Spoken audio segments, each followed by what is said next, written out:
I can't lie, I feel blessed. I can't lie, I feel blessed. Welcome back to another episode of the Sports Fashion Podcast. I'm your host, DeeFlamez. We got a lot to talk about, but first, as you can see, Allen Iverson, Georgetown Hoyas jersey, you know what I'm saying? You know what I mean? Shout out to AI, man. You already know what it is, man. One of my idols. Y'all already know how that go. But first things first, man. Let's get into this J.Cole, man. Did y'all see the J.Cole apology to Kendrick?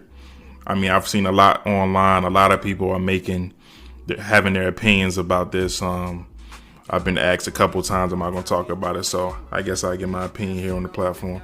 I believe that J. Cole did what his character says. We've never looked at J. Cole as a battle rapper. We've never looked at him as a gangster. We never looked at him as a tough guy. And I think J. Cole genuinely meant it when he said that it didn't sit well in his spirit. You know what I mean? And I appreciate that. I respect that. You know, J. Cole is just being himself. He admitted that he got out of character. He admitted that he let what everybody else in the world, you know what I'm saying? He talked about how he got a whole bunch of texts and phone calls saying it's wartime with Kendrick, and it's just like, and all J. Cole just basically said, like, yo, he basically admitted, yo, I don't have no problems with Kendrick. You know what I mean? I don't got no problems with Kendrick, so it's kind of just like, why would I sit here and act like I do in the spirit of competition? You know what I'm saying? And so it's just like, I think that that he did what he was supposed to. He admitted that he had a moment of weakness. He admitted that it wasn't really about nothing. You know, he admitted that he still fucked with Kendrick. He fucked with Drake, you know what I'm saying? He admitted that he fucked with both of them. So I appreciate the honesty. I mean, I can understand why some of the fans were saying it looked crazy. You know what I'm saying? It looked like he bowing out. It looked like he backing down. But at the same time, it's like, I get what he's saying. Like, yo, it's hard to really go at somebody that you actually do admire, actually do respect, actually do fuck with. You know what I mean? Because at the end of the day, especially in hip hop, we've seen it time and time again. In hip hop, it can start off as competition. It can start off competitive, but if one person says the wrong thing, and it don't even be the artist, if one person says the wrong thing and one of the other person's entourage like feels a real way, and it really begins beef, now it done escalated to something other than competition. You know what I mean? So, and then when you look at rap, like you look at the history of rap. I mean, they had the DVD, Beef DVD. If you old enough to understand, the Beef DVD basically was like a documentary on all the hip hop beefs that had happened up to that point. You know what I mean? But you look at the Ja Rule versus 50 Cent, how that got physical. 50 got stabbed, Ja Rule got beat up. You know what I'm saying? You look at the Biggie and Pac situation. I don't believe either one of them had anything to do with each other, but at the same time, the tensions were high. You know what I'm saying? So you look at stuff like that. You look at, to a lesser degree, you look at, you know, T.I. and Lil Flip back in the day. You know what I'm saying? You look at Gucci and Jeezy. You know what I'm saying? Gucci had to catch a body during that time. You know what I mean? So, and when you think about rap beef, you know what I mean, and all of the back and forth that we've had, like the only, besides Jay-Z and Nas, it's hard to find like rap beefs that really was able to settle out and no physical stuff happened between them. You know what I'm saying? Like, you can probably name a few more, but like there's, especially rap beef at this particular level, like they at the top of the game. Like we had the Jay-Z and Nas. During that time, if Jay-Z would have saw Nas or Nas would have saw Jay-Z, it would have been an issue. You know what I mean? So at the time when 50 Cent went against Ja Rule, and Ja Rule was on top of the world, like it was an issue. They got physical. They had fights. They had brawls. You dig what I'm saying? So when I see people saying that, oh, it's a competitive sport and things of that nature, it's like, yeah, I get what y'all saying, but at the same time, name one time where two artists went at each other that actually didn't have a real problem. You dig what I'm saying? Like, this was definitely not that. And I think Cole understood that. And Cole was like, yo, I'm not about to play along with this ideology. Like, oh, I'm one of the best. He one of the best. We got to go at each other. Like, you know what I'm saying? And I look at it from a basketball standpoint. Again, I'm a basketball fan. So For the people that know basketball, y'all get what I'm saying like this. It's like, yo, Kendrick might be Kobe. Kobe, Mamba mentality, killer, ultra competitive, willing to cut your throat out figuratively, you know what I'm saying, on the basketball court to win the game, do what he got to do to win. And J.Cole's Tim Duncan. And you know, Tim Duncan, greatest power forward of all time, 25 and 15. You know what I'm saying? Legendary career. Same amount of rings as Kobe. You dig what I'm saying? Like finals MVP just like Kobe. Regular season MVP just like Kobe. So it's like, but he did it a completely different way. He wasn't the ultra aggressive, in your face, I'm going to go straight at you kind of killer. You know what I'm saying? He was more of, I'm going to just do my thing, play my game, and don't let nobody get me out of character to do that. You dig what I'm saying? So you definitely have two different approaches, but you have two different Hall of Fame careers in Kobe Bryant and Tim Duncan. And I think in this situation, you got, you know, Kendrick trying to be Kobe with that direct, I'm a competitor. When you got J. Cole being the Tim Duncan, where like, yo, I'm gonna just do my thing and let my work speak for itself. You dig what I'm saying? So I think that Cole's apology was genuine. Do I think Kendrick's gonna respond? I don't know. You know, I've been seeing online that a lot of people are looking at like, yo, after Cole's apology, this brings Kendrick's, you know, character into question. You know, like if that's your man's, you know what I'm saying, why would you go at him on multiple verses and stuff like that? But again, like I said, I think that's just like the Kobe mentality. Like, yo, like I'm cool with you. I respect your game.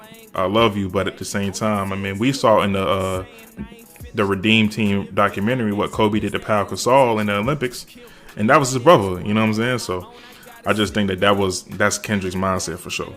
But I don't got a problem with it. I mean, I always thought that the real issue was between Drake and Kendrick. You know what I'm saying? And I hope that it stays rap between those two. You know what I mean? I hope it stays rap because I think those two actually have reasons behind the scenes to not like each other. So I think Kendrick and Drake, I think that's going to be the real beef. I like the fact that J. Cole's bowing out and he's going to do his own thing. He ain't even going to mess around with those two. You know what I mean? So I really like that. You know what I mean? I support that wholeheartedly. You dig me? So I'm with it. Moving on. Since my last pod, the NCAA tournaments have wrapped up. Congratulations to South Carolina on the girls' side. Congratulations to UConn with the back-to-back on the men's side. I start off with South Carolina on the girls' side. South Carolina, Dawn Staley, 3 championships. She's definitely top 5, you know what I'm saying, coach of all time. You know what I mean? She talked about how last year she was contemplating retirement, you know what I mean? But this year was special to lose all 5 starters from last year's team, to come back with a completely different starting lineup and go undefeated to win a championship. That says a lot. That says a lot, man. Perseverance, that says a lot about our coaching. You know what I'm saying? You could say players, but when you lose all that talent she had last year and to come back this year and go undefeated, that says a lot about Dawn Staley as a coach. You know what I mean? So all the praise to Dawn Staley, Hall of Fame player, Hall of Fame coach. She might even be a better coach than she was player. You know what I mean? So shout out Dawn Staley for sure. She's definitely one of the GOATs when it comes to college women basketball. And she's definitely one of the GOATs when it comes to coaching, period. You know what I mean? So I definitely want to give her praise.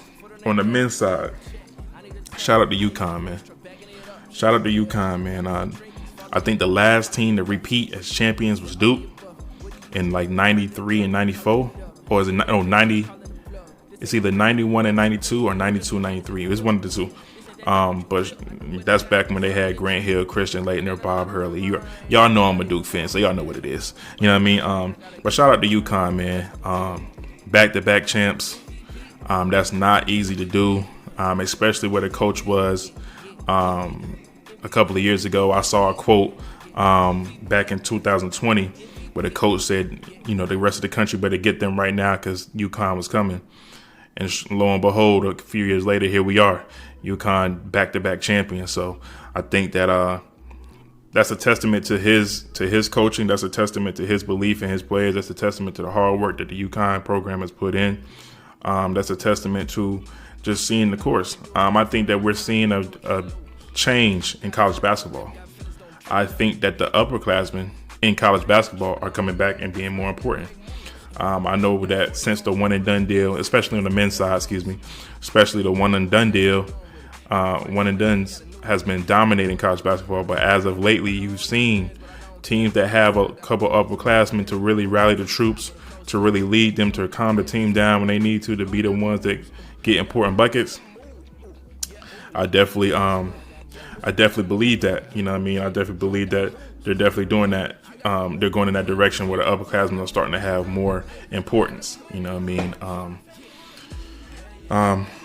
What else in college basketball? John Calipari leaving Kentucky to go to Arkansas. I personally feel that one championship his whole tenure there. He was at Kentucky since 2009, 2010. You know what I mean? 2009, yeah. Since 2009, because he took Memphis to the he took Memphis to the championship in 2008. Yeah, he took Memphis to the championship in 2008. Yeah, and then because then he got John Wall, because John Wall class 2009. Yeah, so since 2009, so you're looking at what? It's 2014, so 15 years at Kentucky, one championship, but you got 35 first-round picks. You know what I mean? Like, you know, you would expect him to win more championships when you have talent. And I'm spreading it across the time he was there, so all of these guys wasn't on the same team, but you had the John Walls, DeMarcus Cousins, you know what I'm saying, Drew Bledsoes, De'Aaron Fox, Devin Booker, Shea Alexander, Tyler Hero, Anthony Davis, Julius Randle, you know what I mean, like Jamal Murray, like, you know what I'm saying, like when you have that amount of talent throughout that time span, you know what I mean, like it's hard for me to understand why you only got one championship. You know what I'm saying? So I think that he understood that.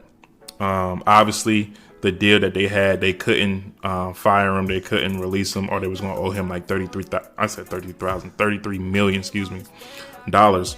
But, you know, for him to understand that, you know, he came out and said that he feels like Kentucky basketball needs a new voice, which, you know, I think a lot of people will probably agree. So him going to Arkansas from Kentucky and then getting, I think it's like $1.3 or $1.5 million less than what he was getting paid at Kentucky. I believe that this was more than just basketball. I believe that he understood what was going on. Do I believe that he can build Arkansas? I mean, to be honest with you, he built Kentucky back up before he got to Kentucky. Kentucky it had been a while since Kentucky had been relevant. You know what I mean? It had been like the early 90s since Kentucky had been relevant. So do I believe that he can do what he did with them at Arkansas? I would believe so. You know, at Memphis, he brought Memphis back. You know, he got the Derrick Roses to play at Memphis. He got the Tyreek Evans to play at Memphis. You know what I mean? I just named off all the talent that he got to go over to Kentucky. So I do believe that he appeals to a lot of the youth. I think they look at John Calipari and see that he does prepare players for the NBA better than most coaches. And I think that that's a detriment to him to a certain degree because, you know, he's a college coach. So now him being a college coach, you know, he's not coaching these guys to win the college game. He's coaching these guys to prepare them for the NBA. And I think that's a good thing and a bad thing. It's a good thing for the players, but it might be a detriment to him. But at the same time, he's already a made man in college basketball. So I think that, you know, also it's a business. So I think that schools look at him and say, you know, he's going to bring NBA talent. People are going to show up to watch Arkansas games now, but before Kentucky games or before that Memphis games, you know what I'm saying? Like, people are going to show up because they know John Calipari is going to bring NBA level talent to the school, which in the end is going to create a higher level of revenue. And so from the business side, Absolutely. You know what I'm saying? From the wins and losses side, maybe not so much. He's going to have successful seasons, but I don't think that they're going to always end in a Final Four or NCAA championship ending. You know what I mean? I think that he's going to have a lot of talented groups. He's going to bring a lot of revenue to the school, put a lot of talent in the NBA, but I don't think that's going to translate to college wins and college championships. So it's interesting to see what's going to happen there. I hope him nothing but the best. You know, as a basketball fan, I love to see it. You know what I mean? I'm interested to see who Kentucky hires as their new head coach. I think that that's going to be a very interesting thing. I believe that they can't replace John Calipari with somebody that doesn't have a level of cachet that John Calipari is, or in the atmosphere of that. You know what I mean? So you have Billy Donovan. I've seen online that Billy Donovan might be a candidate. The Chicago Bills. I said Chicago Bills. I'm tripping. Chicago Bulls head coach. Which, to be honest with you, I would probably leave Chicago Bulls anyway, because it doesn't look like they're going to be successful anytime soon. So, but I definitely look forward to seeing who Kentucky hires. As for my Duke boys, hey, we coming back next year. Y'all see the recruiting class. Number 1 player in the country, number 3 player in the country. Like, come on now. The number 1 recruiting class in the country, Duke is coming. Just want y'all to know that. Pause. This was crazy. But Duke is definitely on top of the map next year, on top of college basketball next year for sure. Purdue, Edey, the big man, 7'4", player of the year, 2-time player of the year. You know, he had 37 versus UConn in the national championship, and when they lost to him, when Purdue lost to UConn, I believe that he's gonna have to get quicker feet. He's gonna have to learn how to shoot the basketball to be successful at the next level. If not, I believe that he's going to play a Rudy Gobert role, which is not bad. You know what I'm saying? You can make a very good career. Rudy Gobert was a 3-time defensive player of the year. So I think that, you know, if he learns how to shoot, he could expand his game to be a better version of Rudy Gobert. But if not, I think his ceiling is the Rudy Gobert type. So this year's NBA draft, it looks weak. I'm not going to lie. It does look weak. I'm gonna be honest with you, man. I'm not looking forward to it. Hopefully, we have some diamonds in the rough, but I don't see it happening no time soon. So, but moving on. So NFL. Actually, before we get into the NFL, we're gonna take a pause and go to the fashion. I saw that the Jordan Flu Game 12s. Y'all know that's my favorite sneaker of all time. I saw that they're releasing again next year in February of 2025. I'm definitely going to get them. You know what I'm saying? I'm definitely going to get them. You know, I've gotten all of them. Well, I haven't gotten all of them. I got them when they originally first came out. And y'all going to kill me for this one. But back then, I wasn't a collector the way that I am now. So back then, I didn't value them. So I messed them up. But then I got them again. I got them again early, so they came out again, and I don't count the 2009 suede version of them. Them shits is trash. Don't nobody want them. I'm talking about 2016, but I got them in 2014. So I'm definitely gonna get these another pair next year. I'm probably going to be honest with you. I'm probably going to have another pair before my birthday. For those that don't know, my birthday's in October, so. You know what I mean? Scorpio, you feel me? But I'm definitely gonna get another pair of those. I need y'all to help me with something. Please comment, hit me in the DMs or whatever. I was getting into it with a friend of mine. I need y'all to help me out. Are designer shoes comfortable? Because me personally, I believe that designer shoes are not comfortable. And honestly, I think a lot of the designer shoes are ugly, in my opinion. You know what I mean? A friend of mine, you know, he's a collector too, but he has a lot of designer. He has like Dior's, he has a few Louis Vuitton, a few Gucci's, he has some Balenciagas, and I have that too. But most of that shit, to me, a lot of it is ugly. Like I'm one of those people when it comes to fashion. I'm one of those people like the brand matters a little bit.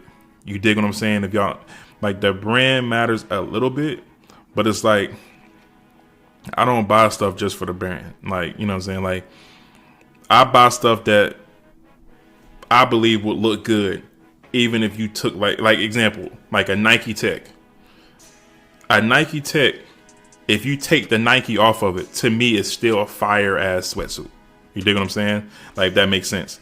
But it is certain things, like you take the Nike check off of Air Force One, I'm not wearing it. You know what I mean? So it's like certain, depending on the clothes, depending on what it is, the symbol, I said the symbol, but the Nike check, I don't want to say emblem, but the logo, my bad, I had a brain fart. But the logo does matter depending on what it is. You know what I'm saying? Like on a hoodie, if you take off the Nike check of a hoodie, it's still like a regular hoodie to me. You know what I'm saying? So, but if you take off the Nike check on the Air Force One, it's a completely different shoe. Let's call it what it is. I'm sorry.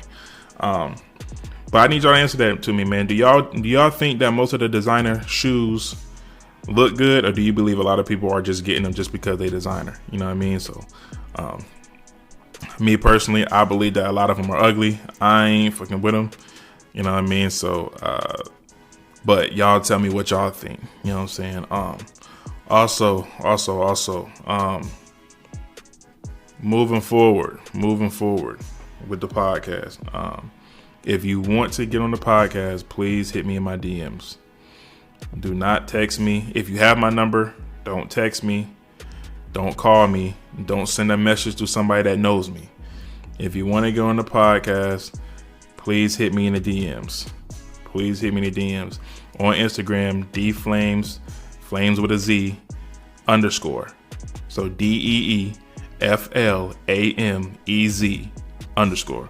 Or you could always hit the Sports Fashion Podcast Instagram at Sports Fashion Podcast. So, you know what I'm saying? Hit me in the DMs if you wanna get on. You know what I'm saying? If you want to get on a platform, we can make something happen. You know what I'm saying? Also, if y'all haven't noticed, I got a new camera. I know the last camera was fuzzy and it looked kind of crazy. I got a new camera. I hope y'all tell me if it's a lot better than the last one was. I hope it is, because if it ain't, I just wasted a lot of money. So please let me know if the last one, if this camera is a lot better than the last one, for sure. You know what I mean? But back to it. Back into fashion. I need y'all tell me, do y'all believe that Louis Vuitton is better than Balenciaga? Me personally, I like Louis Vuitton. Just because they have more of what my style is. If you go on my Instagram, you'll see like what my style is. I'm not really a very big flamboyant, like very colorful person. I don't like the big jeans with the open bottoms you know what I mean? That's not really my cup of tea. I like, I like the clean cut, fashionable, noticeable, but it's not eye popping. You dig what I'm saying? Like I'm more of the aura, you know what I'm saying, is eye popping to me. Like, you can have the flyest clothes in the world, but if you don't got the aura to go with it, like, you just a dude that can dress, but it don't mean nothing. And I think the women would tell you that too. Like, a lot of dudes can dress, but I could put on an outfit and somebody else could put on an outfit, and because of my aura, I'll make the outfit look a lot better than them. You dig what I'm saying? So I think that when it comes to fashion, you know what I mean, when it comes to clothes, understand that it's more about the person wearing the clothes than it is the clothes. You dig what I'm saying? So you got to have a level of aura, confidence in yourself. And when you have that confidence and it oozes out of you, like, and it's radiant, you know what I mean? Like, everyone around you can feel it. When you walk into a room, they can feel it. You know what I mean? So for the fellas out there, and the women too, like, always remember, like, it's the confidence, no matter what you're wearing. No matter what you're wearing. You dig what I'm saying? So just remember that, because a lot of people think that it's the clothes that make the person. It's like, I could come in here with nothing on, not naked, but like nothing like too crazy. You dig what I'm saying? I could come in there with a regular t-shirt, a regular pair of jeans, some slides, and a fitted and be straight. You know what I mean? So for the people that's out there, man, if you think that if you struggling with your confidence, just find what you like to wear. Focus on what you like to wear. Focus on you. You know what I'm saying? Get confident in yourself. And then once you get confidence in yourself, I promise you, people are going to start to see the confidence, and people are going to start looking at you different.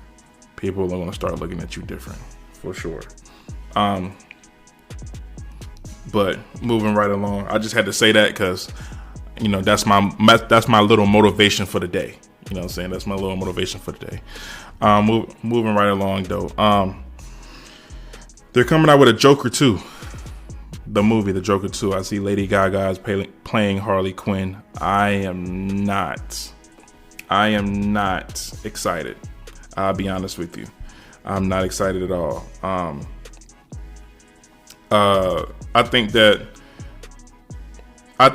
hope that she does well. I'll say that. I hope that she does well.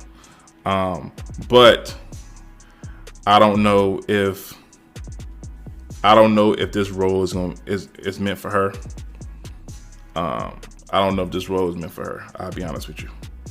I'll be honest with you. You know what I mean? I think that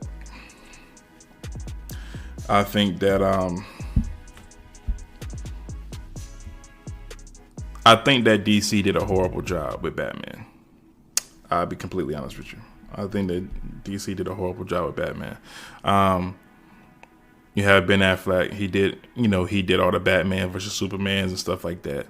I think I forgot the actor's name. The guy that did Batman, Dark Knight Rises. I can't remember what his name is. Though the guy that played Batman with Bane in it, I think he was a better Batman than Ben Affleck. I think he was a better Batman than, I don't care what his name is. He will always be Mr. Twilight to me. You know what I'm saying? The dude from Twilight. You know what I mean? The vampire from Twilight. I'll never view him as Batman, ever. You know what I'm saying? So, and I think DC did a horrible job. And speaking of DC, we're going to get into it. I'm motivated now because I'm pissed off now. What the fuck is DC doing? You had something promising when you had Henry Cavill as Superman, and you had his cameo at the end with The Rock and Black Adam. And then you just get rid of everybody. There's no more Henry Cavill as Superman. The Rock is out as Black Adam. You get rid of the show Superman and Lois. You get rid of 90% of the cast for that show. You know what I mean? Like, you got rid of the actor that played Flash in the TV show. Like, you ended the TV show Flash. You know what I mean? Like, Green Arrow's done. You know what I mean? So it's just like Black Lightning didn't get, like, I don't know what DC is doing over there with their shows or their movies. You know what I mean? Like, I don't know the direction that they're going. You know, I saw it coming when Zack Snyder, when they, put out the Zack Snyder edition of Justice League, and the Zack Snyder edition of Justice League made way more sense. It was more entertaining than the version of it that they put out in theaters. Like, the Zack Snyder edition was a lot better for sure. Flipping over to the MCU. Can anybody tell me who the Avengers are? I'll wait.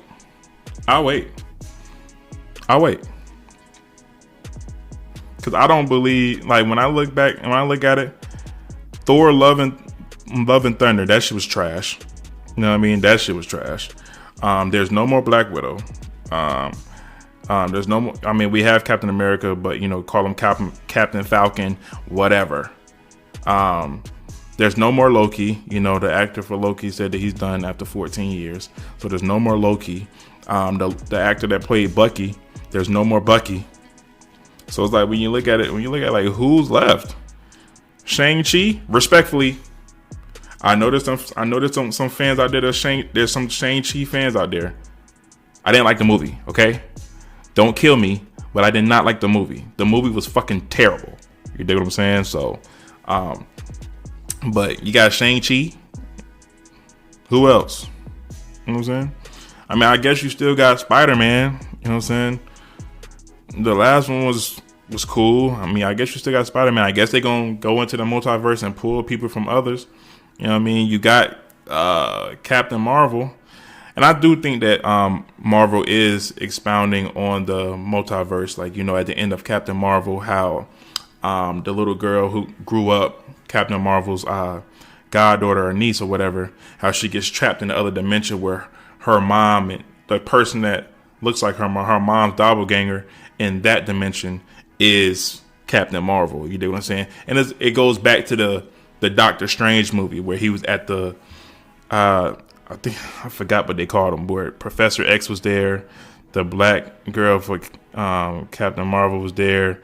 You had the French Captain America, she was there. But y'all know what I'm saying. Y'all know what I'm talking about. I think that they're trying to go into the multiverse dimension, but I feel like they did a terrible job. At the beginning phases, you had the Iron Mans, you had the Iron Mans, you had the Thors.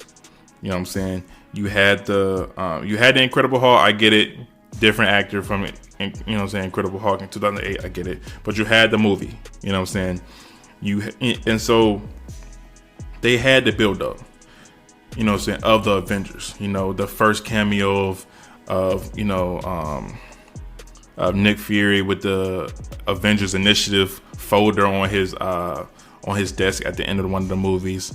You know what I'm saying? Iron Man recruiting for the Avengers Initiative. So they did a nice build up to the Avengers. Like, I don't see any real build up to this next Avengers. Like, who are going to be the main people in the Avengers? You dig what I'm saying? Like, are they positioning Shang-Chi? Are they positioning Black Panther's, you know, his sister, whatever you want to call her, positioning her?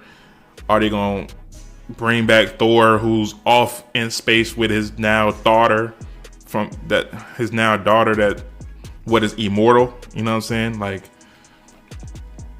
I don't see no build up to the Avengers. You know what I'm saying? Obviously, Marvel took a hit with Jonathan Majors and the firing Jonathan Majors. I did read that they're trying to recast that, but I think it's going to be a hard thing to do to follow up Jonathan Majors' performance as Kang in Loki and in Ant-Man. I think it's going to be very tough to follow that up. I mean, Marvel is known for doing it. You know what I mean? If you guys remember the dude that played Captain America,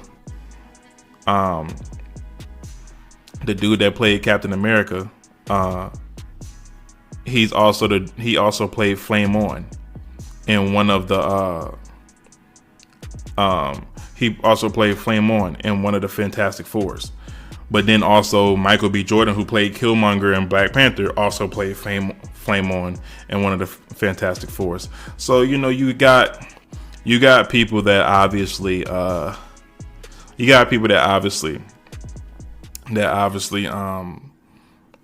played other roles before. You know what I mean? So I am interested to see who they're going to recast for Kang.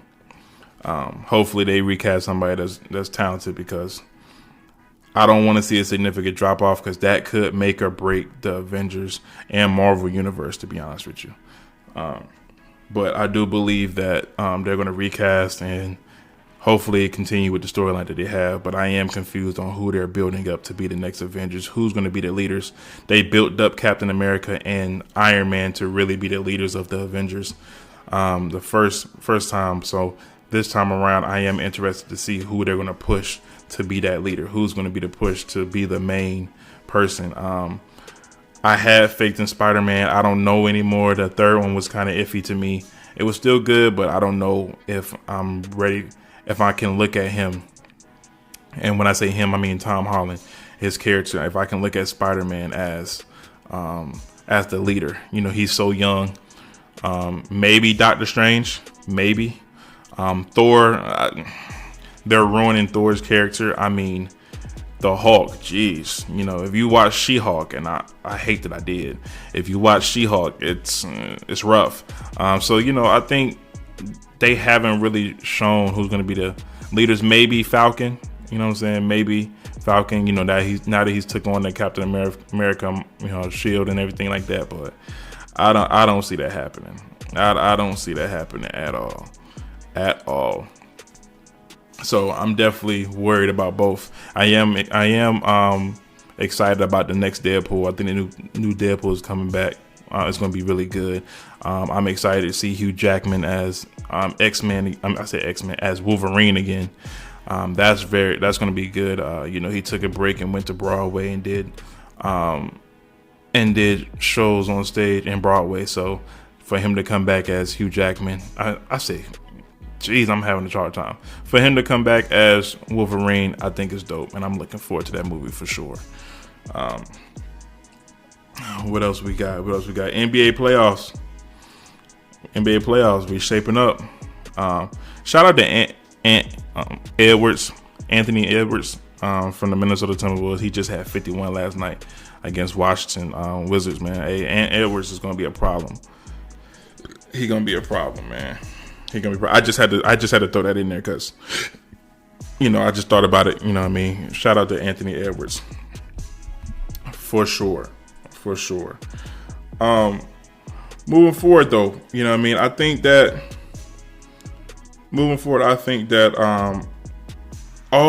I meant to tell you guys. So me and a friend of mine have decided, and this is just our opinion. Grand Theft Auto 5 is the greatest video game ever made. And I'm going to tell you guys why. I know some of y'all are disagreeing, like, oh, you wildin'. Grand Theft Auto 5 came out in 2013. It is now 2024.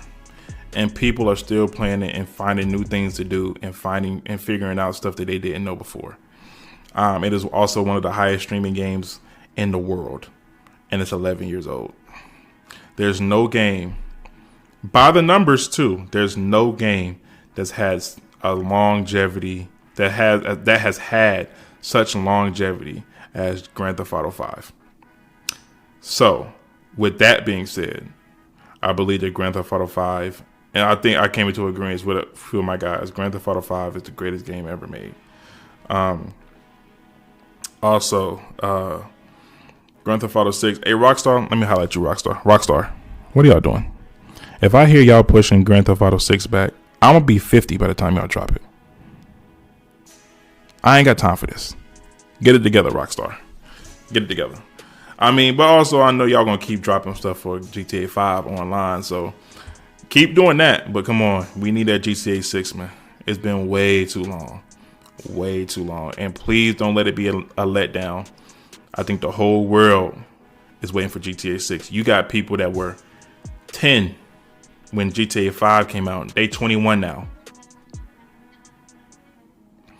People were 10 years old when GTA 5 came out. They're 21 now.